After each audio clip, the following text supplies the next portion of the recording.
Bonjour, dans cette vidéo, on va voir comment on fait pour déterminer avec des calculs, on dit aussi algébriquement, les coordonnées d'un vecteur. Dans une autre vidéo, que je conseille de voir avant celle-ci, on verra comment on fait pour les lire graphiquement, quand on a tracé un repère. On va faire un exemple sur un exercice très classique. On se place dans un repère, ça veut dire qu'on a des coordonnées, et on considère deux points, A de coordonnées -3, 2, et B de coordonnées 4, -1. Et on nous demande de déterminer les coordonnées du vecteur AB. Pour ça, on va appliquer la formule qu'il faut connaître par cœur. La première coordonnée du vecteur AB, c'est xb moins xa, c'est-à-dire l'abscisse du point B moins l'abscisse du point A.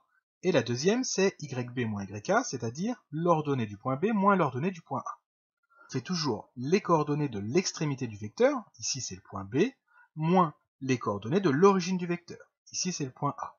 Donc xb moins xa, yb moins yk. Alors c'est parti, on remplace par les valeurs qui sont données dans l'énoncé. xb, donc l'abscisse du point B, c'est 4, moins xa, l'abscisse du point A, c'est -3. En maths, on ne peut pas avoir deux signes qui se suivent, donc pour que ça ne soit pas le cas ici, on met des parenthèses autour de -3.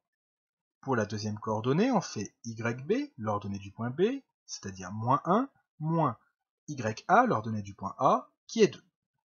On fait les calculs, 4 moins -3, c'est égal à 4 plus 3, c'est-à-dire 7, et -1 moins 2, c'est égal à -3.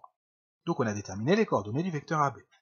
Cette formule, il faut bien la connaître et savoir l'utiliser comme on vient de le faire. Mais c'est encore mieux de la comprendre. Ça permet de la retrouver si on l'a oublié par exemple. Il faut bien comprendre qu'un vecteur, ça permet de modéliser, c'est-à-dire de représenter un déplacement. Le vecteur AB, il représente le déplacement qui va du point A vers le point B. Quand on est sur un axe, n'importe lequel, ça peut être celui des abscisses ou celui des ordonnées, ce sera la même chose. C'est pour ça que là, je l'ai fait en diagonale. Et qu'on va par exemple de 2 vers 5. On voit qu'on s'est déplacé de 3. Comment est-ce qu'on fait pour trouver ce 3? Eh bien, on fait 5 moins 2, c'est-à-dire l'arrivée moins le départ. Eh bien, dès qu'on fait un déplacement, pour savoir de combien on s'est déplacé, c'est toujours ça qu'on fait, l'arrivée moins le départ. Donc on revient au vecteur AB. Sa première coordonnée, elle correspond à combien on se déplace en abscisse.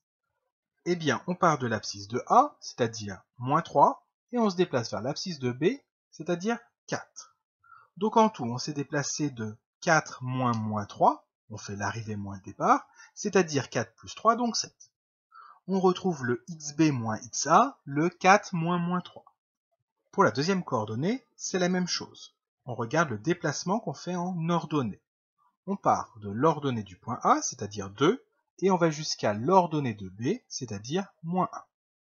Donc en tout, on s'est déplacé de -1, -2, à nouveau on fait l'arrivée moins le départ, c'est-à-dire -3. On retrouve bien le yb moins ya, là, le -1, -2. Donc en résumé, il faut bien connaître la formule qui nous donne les coordonnées du vecteur AB, xb moins xa, yb moins ya. Il faut bien savoir l'appliquer, mais c'est encore mieux de savoir d'où elle vient, c'est-à-dire d'avoir compris ce qu'on vient de voir.